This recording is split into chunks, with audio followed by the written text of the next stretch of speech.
ચોમાસાની જમાવટ વચ્ચે ચાંદોદ ખાતે પવિત્ર નર્મદા નદીમાં સિઝનની પ્રથમ વખત ઓરસંગ નદીના નવા નીરનું આગમન થતાં સમગ્ર વિસ્તારનું દ્રશ્ય મનમોહક બની ગયું છે.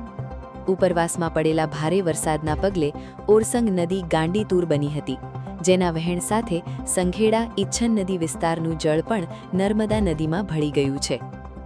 નર્મદા અને ઓરસંગના સંગમ સ્થળે પાણીના વધેલા પ્રવાહને કારણે નર્મદાનું ભવ્ય અને મનોહર સ્વરૂપ જોવા મળી રહ્યું છે.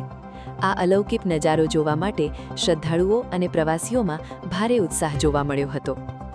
ધાર્મિક આસ્થાનું કેન્દ્ર ગણાતા ચાંદોદ ખાતે દરરોજ હજારોની સંખ્યામાં શ્રદ્ધાળુઓ દર્શન, પૂજન અને પવિત્ર સ્નાન માટે આવે છે. નર્મદાના વધેલા જળસ્તરને નિહાળીને શ્રદ્ધાળુઓમાં આનંદ અને ભક્તિનો માહોલ છવાઈ ગયો છે.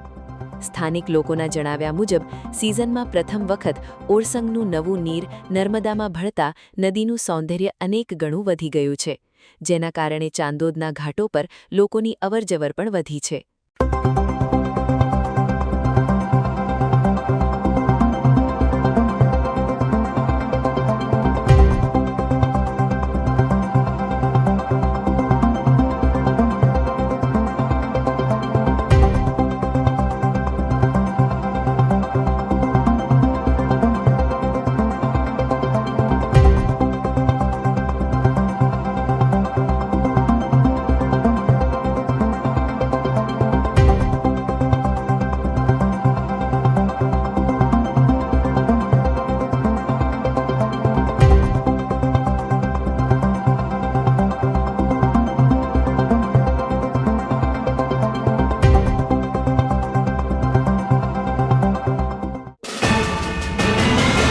યુટ્યુબ પર K&K મીડિયા નેટવર્કને સબસ્ક્રાઇબ કરો, ફેસબુક અને ઇન્સ્ટાગ્રામ પર ફોલો કરો અને દરેક પોસ્ટને લાઇક અને શેર કરવાનું ભૂલશો નહીં.